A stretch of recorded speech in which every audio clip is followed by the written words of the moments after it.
ಬಂಡವಾಳ ಹೂಡಿಕೆದಾರರ ಶೃಂಗಸಭೆ ಇವತ್ತು ಬೆಂಗಳೂರಿನಲ್ಲಿ ಆರಂಭ ಆಗಿದೆ. ಬೆಂಗಳೂರಿನಲ್ಲಿ ಬಂಡವಾಳ ಹೂಡಿಕೆದಾರರ ಶೃಂಗಸಭೆ ಸಿಎಂ ಸಿದ್ದರಾಮಯ್ಯ, ರಾಜನಾಥ್ ಸಿಂಗ್ ಅವರಿಂದ ಚಾಲನೆ ಸಿಕ್ತು. ಇನ್ವೆಸ್ಟ್ ಕರ್ನಾಟಕ ಕಾರ್ಯಕ್ರಮಕ್ಕೆ ಇವತ್ತು ಕುಮಾರಸ್ವಾಮಿ ಗೈರಾಗಿದ್ದಾರೆ. ಟ್ವೀಟ್ ಮೂಲಕ ಶುಭ ಕೋರಿದ್ದಾರೆ ಕೇಂದ್ರ ಸಚಿವ ಕುಮಾರಸ್ವಾಮಿ. ಈ ಸಮಾವೇಶವು ಯಶಸ್ವಿಯಾಗಲಿ ಅಂತ ಹಾರೈಸುತ್ತೇನೆ ಅಂತ ಟ್ವೀಟ್ ಮೂಲಕ ಕುಮಾರಸ್ವಾಮಿ ಹಾರೈಸಿದ್ದಾರೆ. ಕರ್ನಾಟಕ ಹೂಡಿಕೆದಾರರಿಗೆ ಎಲ್ಲ ರೀತಿಯ ಸಹಕಾರ ನೀಡಲಿ ಅಥವಾ ಸಹಕಾರ ನೀಡುತ್ತೆ. ಮಹಿಳಾ ಉದ್ಯೋಗಿಗಳಿಗೆ ಅಥವಾ ಉದ್ಯಮಿಗಳಿಗೆ ಎಲ್ಲ ಕ್ಷೇತ್ರದಲ್ಲೂ ಕೂಡ ಮೊದಲ ಆದ್ಯತೆಯನ್ನು ನೀಡಲಾಗುತ್ತೆ.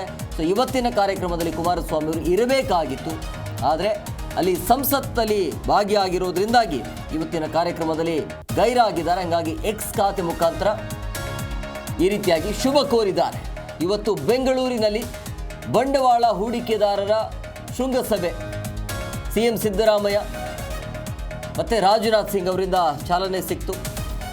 ಸಹಜವಾಗಿ ಬೇರೆ ಬೇರೆ ದೇಶಗಳಿಂದ ಉದ್ಯೋಗಿಗಳು ಕೂಡ ಬಂದಿದ್ದಾರೆ.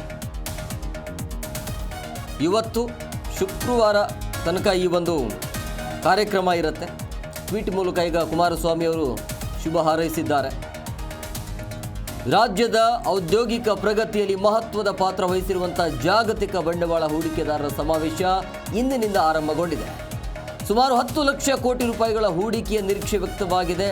ಸುಮಾರು 20ಕ್ಕೂ ಹೆಚ್ಚು ದೇಶಗಳ ಪ್ರಮುಖ ಉದ್ಯಮಿಗಳು, 150ಕ್ಕೂ ಹೆಚ್ಚು ಪ್ರದರ್ಶಕರು ಈ ಸಮಾವೇಶದಲ್ಲಿ ಪಾಲ್ಗೊಂಡಿದ್ದರು.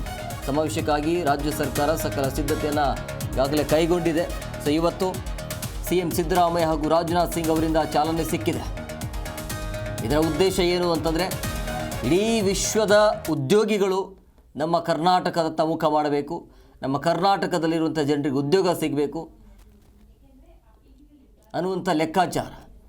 ಅದೇ ರೀತಿಯಾಗಿ ಇವತ್ತು ಬೆಂಗಳೂರಿನಲ್ಲಿ ಬಂಡವಾಳ ಹೂಡಿಕೆದಾರರ ಶೃಂಗಸಭೆ ಆಯಿತು. ಇದು ನಿಮ್ಮೆಲ್ಲರಿಗೂ ಕೂಡ ಹೆಮ್ಮೆಯ ವಿಚಾರ.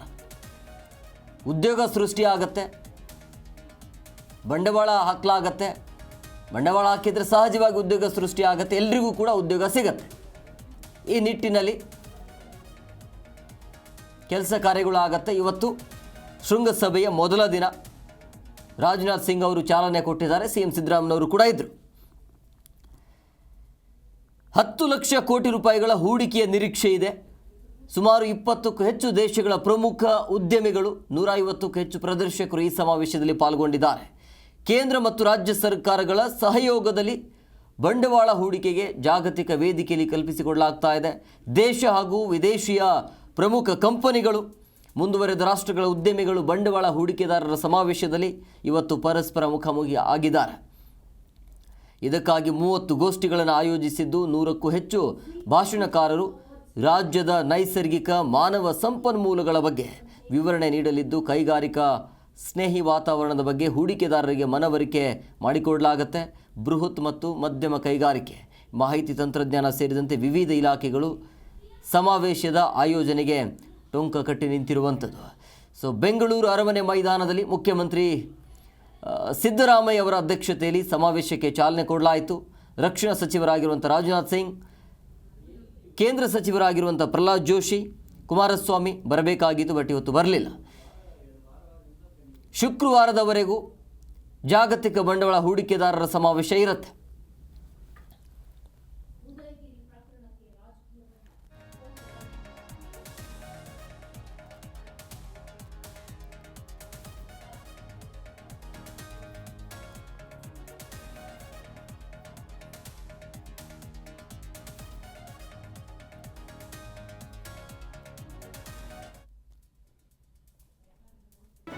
ಜಿ ಕನ್ನಡ ನ್ಯೂಸ್ ಈಗ ನಿಮ್ಮ ಮನೆಯಲ್ಲೇ ನೋಡಿ.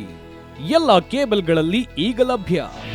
ನಿಮ್ಮ ನೆಚ್ಚಿನ ಜಿ ಕನ್ನಡ ನ್ಯೂಸ್ ಈಗ ಸನ್ ಡೈರೆಕ್ಟ್ ನಲ್ಲಿ number 292, Tata play number 1664, Jio TV number 1334, NXT digital number 30, in cable number 30, city networks 51, U digital number 162, GTPL number 17, Rockline telecommunications number 42, Shri Basaveshwara cable number 168, rural cable network 60, Vinayaka digital 57, Abhishek cable 821, city channel 53, Siddeshwara cable network 57, V4 digital Infotech 628, Surya digital networks 53, Gajanan digital number 836, Malnad infotech private limited number 56, metrocast number 830, victory digital number 167ರಲ್ಲಿ ನೋಡಿ ಆನಂದಿಸಿ.